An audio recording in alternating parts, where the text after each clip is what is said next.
Hello guys, welcome to my channel law पढ़े। आज हम Hindu minority and guardianship act पढ़ेंगे। छोटा सा एक्ट है, जल्दी से देख लेते हैं। ये एक्ट नंबर 32 है। इसका 25 अगस्त 1956 को केम इनटू फोर्स हुआ था। पहला सेक्शन शॉर्ट टाइटल है, बस कुछ नहीं कहता कि इसका नाम है, इसको Hindu minority and guardianship act कहेंगे, पूरे इंडिया में अप्लाई होता है।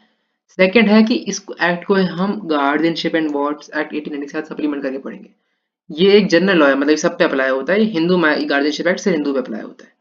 तो इसको सप्लीमेंट करके पढ़ते हैं इसके साथ। डेफिनेशन अभी हम देख लेते हैं। फिफ्थ बहुत छोटा सा, कुछ नहीं है, आप खुद देखोगे सब समझ में आ जाएगा।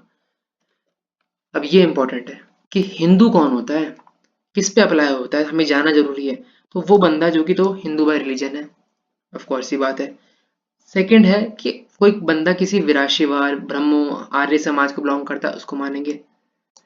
कोई बंदा या तो बुद्धिस्ट है, जैन है, सिख है। अभी देखो, सिखिज्म अलग रिलीजन है, जैनिज्म अलग रिलीजन है, बट इसको हम हिंदू मानते हैं। क्यों मानते हैं अभी बताता हूँ।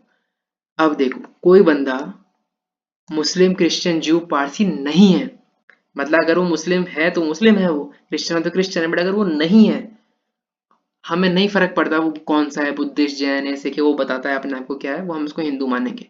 है ना, ये कैसी बात कर दी। है ना, देखो एक बार इसका क्लॉज 3 पढ़ लो, 3 का। वो बोलता है कि वो बंदा जो कि इवन दो हिंदू रिलीजन से नहीं अपने आप को बोलता, एक्ट अप्लाई होता है। क्यों?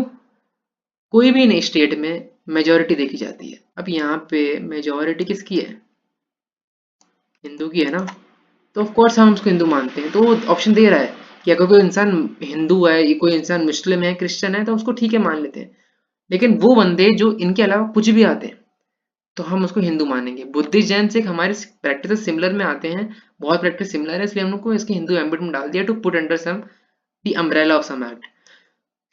चौथा है कि देखो, अब किसी के मम्मी पापा हिंदू हैं, या जैन है, सिख हैं, या बुद्धिस्ट हैं, उनका बच्चा भी तो हिंदू ही होगा। या क्योंकि मैं अभी हिंदू बोल रहा हूँ, उसमें समझ लेना बुद्धि जैन वो कुछ भी हो सकता है, क्योंकि हम उसको मान चुके हैं वो हिंदू ही होता है। अभी देखो, ये इंपॉर्टेंट है। अगर कोई बंदा के पापा या मम्मी हिंदू हैं और दूसरा दूसरे रिलीजन का है, क्रिश्चियन है, जू, पारसी, मुस्लिम है, तो क्या होगा? देखिए, अब देखो, अब इसमें मम्मी क्या है? क्रिश्चियन है। पापा क्या है? हिंदू है। इनका एक छोटा सा बालक हुआ एक्स, उसका रिलीजन क्या होगा? अब तुम कहोगे पेट्रियार्की है तो हिंदू होता है। मैं कहता हूँ नहीं। अगर एक क्रिश्चियन दूसरे रिलीजन का है, हिंदू नहीं, और एक हिंदू है, तो हम देखेंगे वो बच्चा कैसे ब्रॉट अप हुआ है।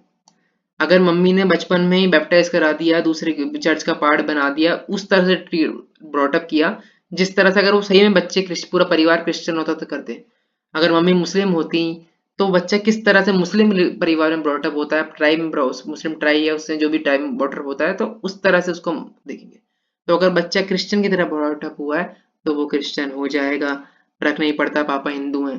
मान लो पापा हिंदू थे, मम्मी क्रिश्चियन थी, बच्चे को हिंदू की तरह किया, बच्चे का जनेऊ करा दिया, संस्कार करा दिए, जो भी 16 संस्कार हैं, बच्चा हिंदू हो जाएगा। तो ये आंसर मिल गया हमको। अब बात देखो, ये हो गया हमारा।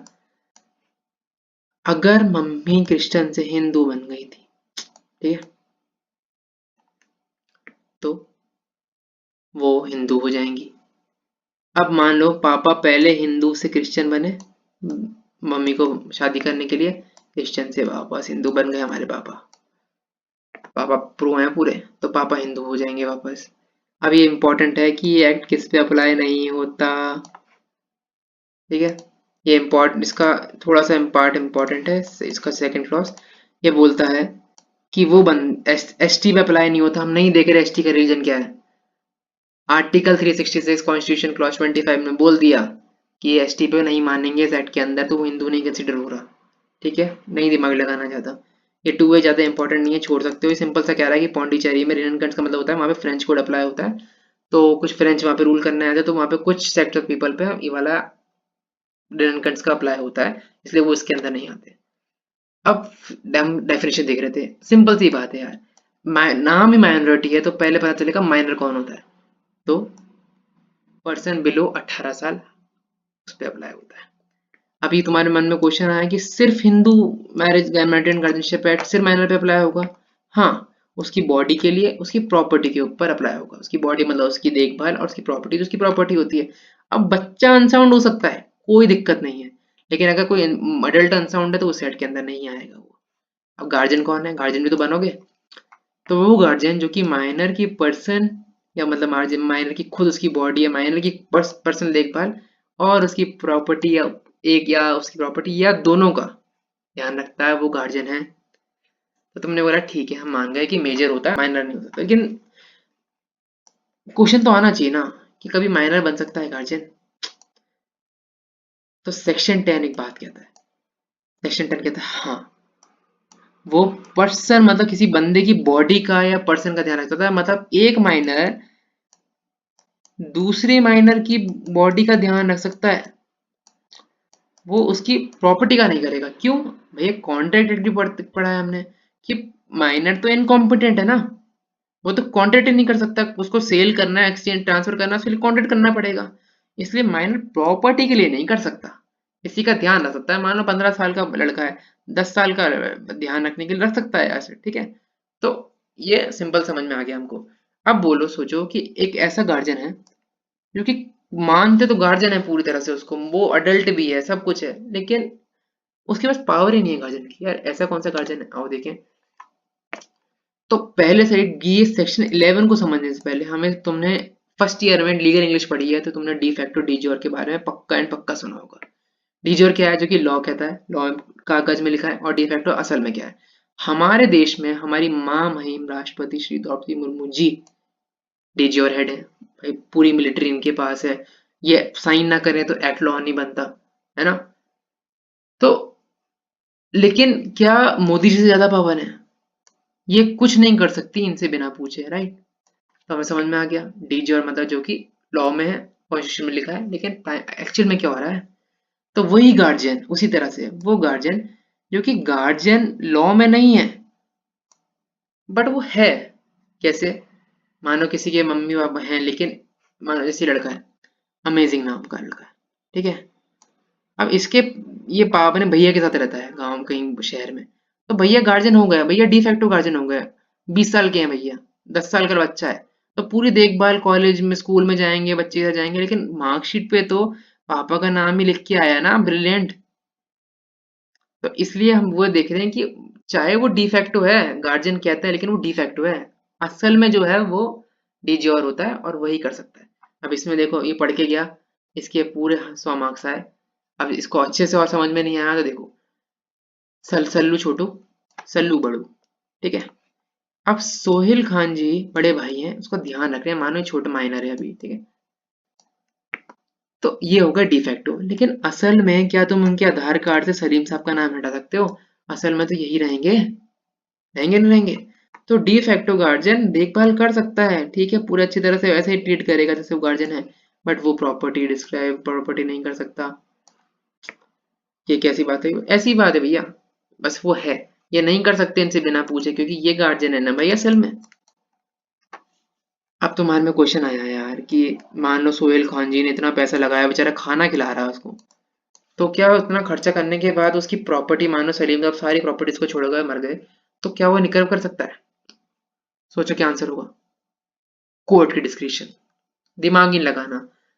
क्वासी कॉन्ट्रैक्ट पड़ा होगा, केस आता है नेसेसिटी सप्लाई करना, 11 कोर्ट सप्लाई किए थे, आई थिंक नैश वसीमान केस था, कोर्ट ने डिसाइड किया नहीं भाई नेसेसिटी नहीं होती है, ठीक है। चेक थ्रू कर लेना, मेरे को एकदम से समझाते क्लिक कर गया दिमाग में।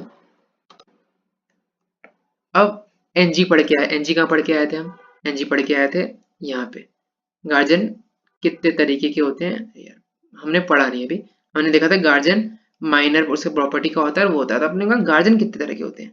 गार्जियन एक होता है natural guardian, guardian appointed by will, जो हम टेस्टामेंट्री गार्जियन भी कहते हैं।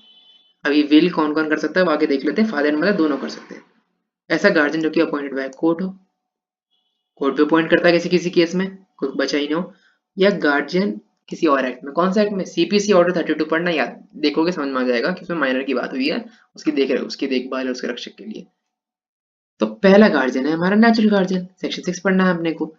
तो सेक्शन 6 क्या कह रहा है कि नेचुरल गार्जियन कौन है, इसको और अभी इसको एक्सेप्शन बाद में छोड़ना, बाद में बताता हूँ। अगर कोई लड़का है, बॉय है, वो है, 18 साल का नहीं है, अनमैरिड गर्ल है, ये 18 साल नहीं लिखा हुआ है यहाँ पे, ठीक है।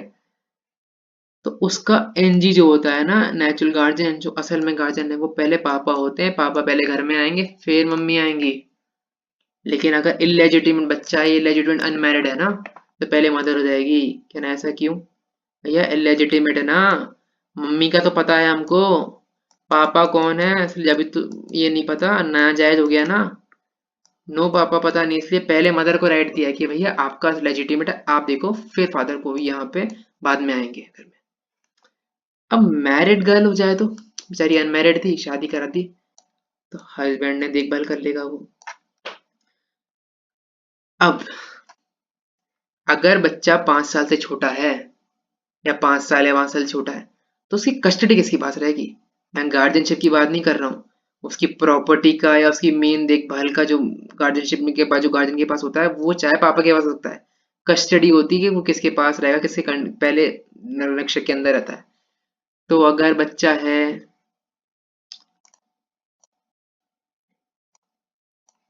5 साल से छोटा, तो वो हो जाएगा मम्माज बॉय, मम्मी के पास रहती है जनरली। ठीक है, एक्सेप्शन बाद में तुम लगा सकते हो। अब सेक्शन 7 कि एडॉप्टेड सन की कौन होगा। सिंपल सी बात है, एडॉप्टेड सन नेचुरल सन की तरह ट्रीट किया जाता है। उसको ये थोड़ा ना बोलते हैं तो गोदी लिया हुआ बच्चा है, गोदी आया तो बेटा बेटा ही होता है। तो एडॉप्टेड फादर होगा, एडॉप्टेड मदर होगी, फिर सिंपल जैसे हमने फॉलो किया। अब तुम में क्वेश्चन आया कि हमारी छोरी छोरों से कम है क्या। इन्होंने सोचा यार कि इसमें तो बात ही नहीं कर रहे उसकी डॉटर की। हाँ, नहीं करता यार, 1956 का एक्ट है, नहीं करता बात। जेंडर न्यूट्रल नहीं था तब, लेकिन अभी लॉ कमीशन की रिपोर्ट आई थी 2010 में कि उन्होंने बोला था कि प्लीज जेंडर न्यूट्रल करो, और ये पहला फादर पहला मदर बंद करो, दोनों को इक्वली बनाओ। ये अभी तक कंसिडर नहीं किया गया, सिर्फ कमेंडेशन है। अब तुम्हारे मन में आया कि यार क्या हमेशा ऐसे ही होगा, क्या हमेशा ये सीक्वेंस होगा, पहले पापा आएंगे क्या ना? नहीं। मानो पहले पापा थे वो हिंदू ही नहीं रहे, पापा ने हिंदू कर छोड़ा कि भैया मैं तो मुस्लिम बनूंगा, वहीं शीश मदर आ जाएगी। पापा ने ले लिया संन्यास, तो आ गई मम्मी। लेकिन पापा हमारे थे, नहीं लिया कुछ भी, पापा दारू पीते थे। ठीक है, एक छोटा बालक था, उसके दारू पीते थे, कुछ नहीं करते थे, काम नहीं करते थे, तो मम्मी हो जाएगी। क्यों? भैया चाइल्ड का इंटरेस्ट सुप्रीम है। पढ़ तो माइनर की गार्जियनशिप के लिए हो रहे हो ना। तो सेक्शन 13 ये कहता है कि बच्चे का अगर इंटरेस्ट अबव है, सबसे ऊपर है, तो मम्मी भी बन सकती है पहले, या दोनों को हटा सकते हैं। अब सेक्शन 8 नेचुरल गार्जियन पढ़ लिया हमने, एडॉप्टेड सन देख लिया कैसे होता है। अब उसकी नेचुरल गार्जियन की पावर पढ़ेंगे हम। ठीक है, तो एनजी, अभी जस्ट से कि नेचुरल गार्जियन एनजी के आएंगे, वो सारे काम कर सकता है रीजनेबल नेसेसरी जो कि उसको करने चाहिए, उसकी पर्सनल, उसकी एज अ पर्सन उसकी प्रॉपर्टी को देखभाल करने के लिए। जैसे एडमोनिशन कर सकता है, एजुकेशन देखेगा, उसके मूवमेंट को कंट्रोल कर सकता है।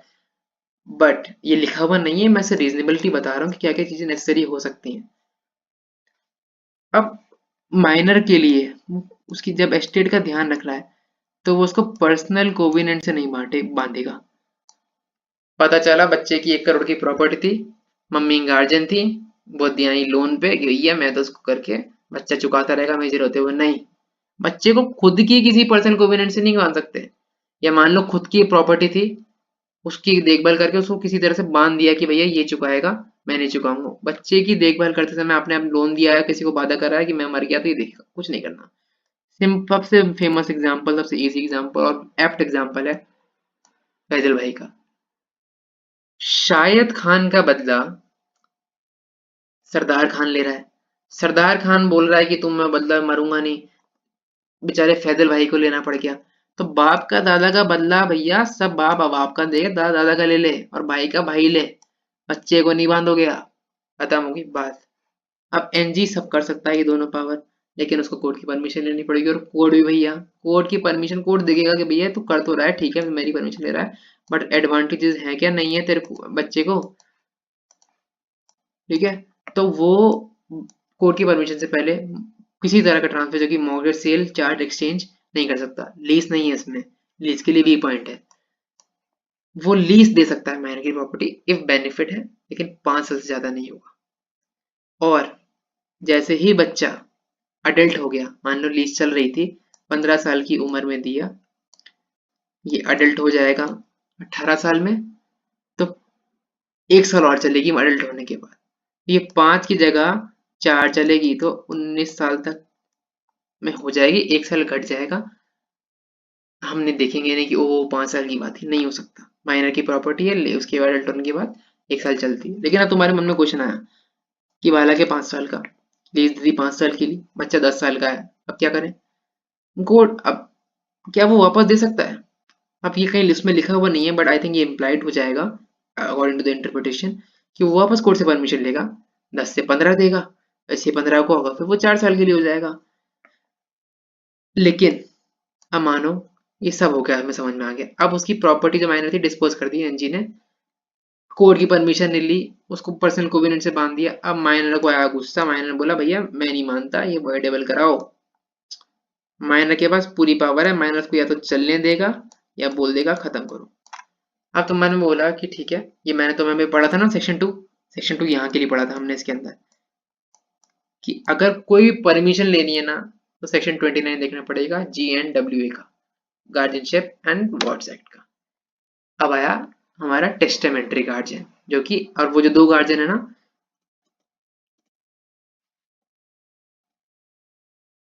कहाँ गए, हाँ ये अपॉइंटेड बाय कोर्ट, ये नहीं समझा रखा क्योंकि इम्प्लाइड है, और ये अदर एक्ट तो अदर एक्ट के अंदर ही होता है। सिर्फ हमें एक और टेस्टामेंट्री गार्जियन पढ़ना और हमारा सारा हो जाएगा।